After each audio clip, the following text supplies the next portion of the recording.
Let's suppose that you were able every night to dream any dream you wanted to dream. And you would, naturally, as you began on this adventure of dreams, you would fulfill all your wishes. And finally, you would dream where you are now.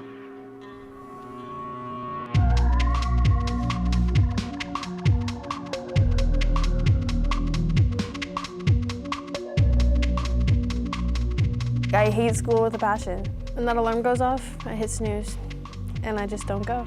On a day that I wake up, I'm literally miserable because I know that it's going to be a terrible day. I don't care if I'm late. I don't care if I miss the day, and I don't care about how I make the teachers feel whatsoever. Dad doesn't care. He tells me he doesn't give a shit what happens because it affects me in the end. Most of the time it's because I don't have the motivation to get up. Because I think about waking up so early. I don't need to go yet. I've been going to a shithole where I have to spend so much time in, hating my life. Everything in school now is whatever the teacher wants, and they don't ever think about what the student wants. High school, I was a wreck. I was like in my own twisted little demented mind, thinking all these negative things, blaming everyone and everything around me. I thought the teachers were out to get me. I thought my mom didn't understand. I was like, I'm just having fun. But that wasn't the case, and my grade 10 year was a blur. I'm surprised I passed all my classes. I skipped a lot. It really annoyed my mom. I never came home really because I was always out with my friends, hanging out, smoking weed, doing whatever. And I always gave them 100% of my time. I put myself around like really bad influences. I had friends who were like a little too crazy, but then I just think about it and it's just like, you know, everyone's in that adolescent mindset and they don't really know what they're doing until the actions are done, and like, you know, that's our time to grow and learn and develop. When I'm with my friends and the people that I love, I'm just like, I don't have a care in the world and I don't think about anything other than what's going on in that moment. I find school a really hard place to be a lot. And I can't stand being there because I don't feel that the teachers care about me enough, and they don't make it very hard to tell that they don't care about me. The way that they think about things is if you don't get good grades, then you're not worth it. High school is something that you're forced to do, which obviously anyone being forced to do anything makes them not want to do it. Going to school now is my favorite place to be. They don't think that I have like a social life outside of school, and they think that I want to go home after being in school all day, 8 in the morning until 2:05. And then go home and do more school. No thanks. It bothers me that she doesn't have a career path. I already knew what I wanted to do at her age. So I already picked my career, and that's what I was doing. Nobody was stopping me. I remember the day I told my boss. I walked in on a Saturday afternoon and said, I want to learn that. He goes, you're on. My persistent attitude, I guess, sparked an interest in him. Like, this kid wants this. I had the ability to coach people to be successful, so I take good pride in that. I love that kind of stuff. You just see what you want out of life because it goes by pretty quickly.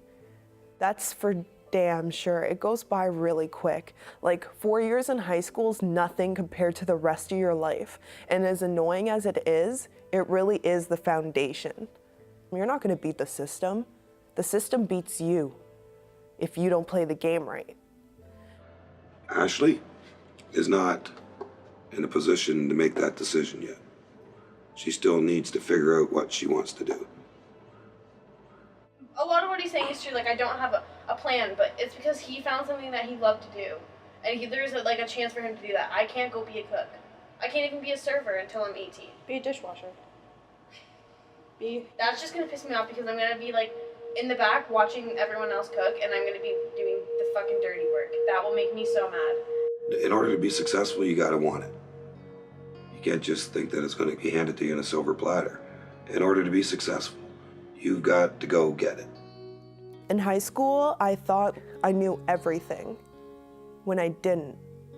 And I would always try to force my way through and just be like, no, this is how we're gonna do it. And I always had like that one mindset. And now, the way I'm now, like, I'm always trying to think of several different ways to do things. Like, it's not just that one way. I had ups and I had downs. There's plenty of times in my career that I said, I don't want to do this anymore. So choices that you make will make you successful. And that's how you learn. You're always going to make mistakes. You're always going to do something wrong. Someone's always going to be mad at you or upset. But at the end of the day, that's how you learn. I had to learn that with my victory lap, going to school at 19 years old with a whole bunch of children. You know, it's embarrassing. My mom like broke her back to make sure like I would have the same things other kids had, and I didn't even respect it. Until I got my own part-time job, and she's like, "You're buying all your stuff now," and I was like, "Oh." And then I started realizing it. And even now, like living out here on my own and like having to deal with like all those bills and stuff, it's a lot. Like cleaning the house, doing like the dishes, cooking dinner, and I have to like, you know, go to work. I can't believe she did that for like so many years with no complaints, just to make sure I was happy. See, watching Abby's interview, because I relate to her so much, and like hearing it from someone who described how I feel right now, and seeing her change from high school to college when she like took initiative on her life and went forward with it, I think that seeing that is really helpful, and it makes me feel like I'm not a lost cause, which sometimes, well, a lot of the time I find myself feeling like.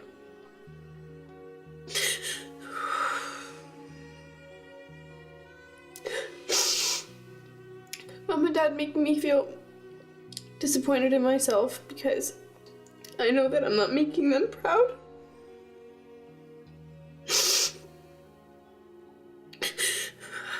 And that's really what I try to do, because I know how much I mean to them and how much they do care about me.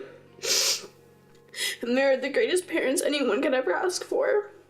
I'm sitting here right now thinking about the way that I've made my mom feel. And my dad. And I just really want to change that. A lot of people find out their real self for the best, and I want to be happy. I want to consider myself successful. I need to get on track, and I need to start working towards the life that I want to have so that I can go and do the things that I'm incapable of doing.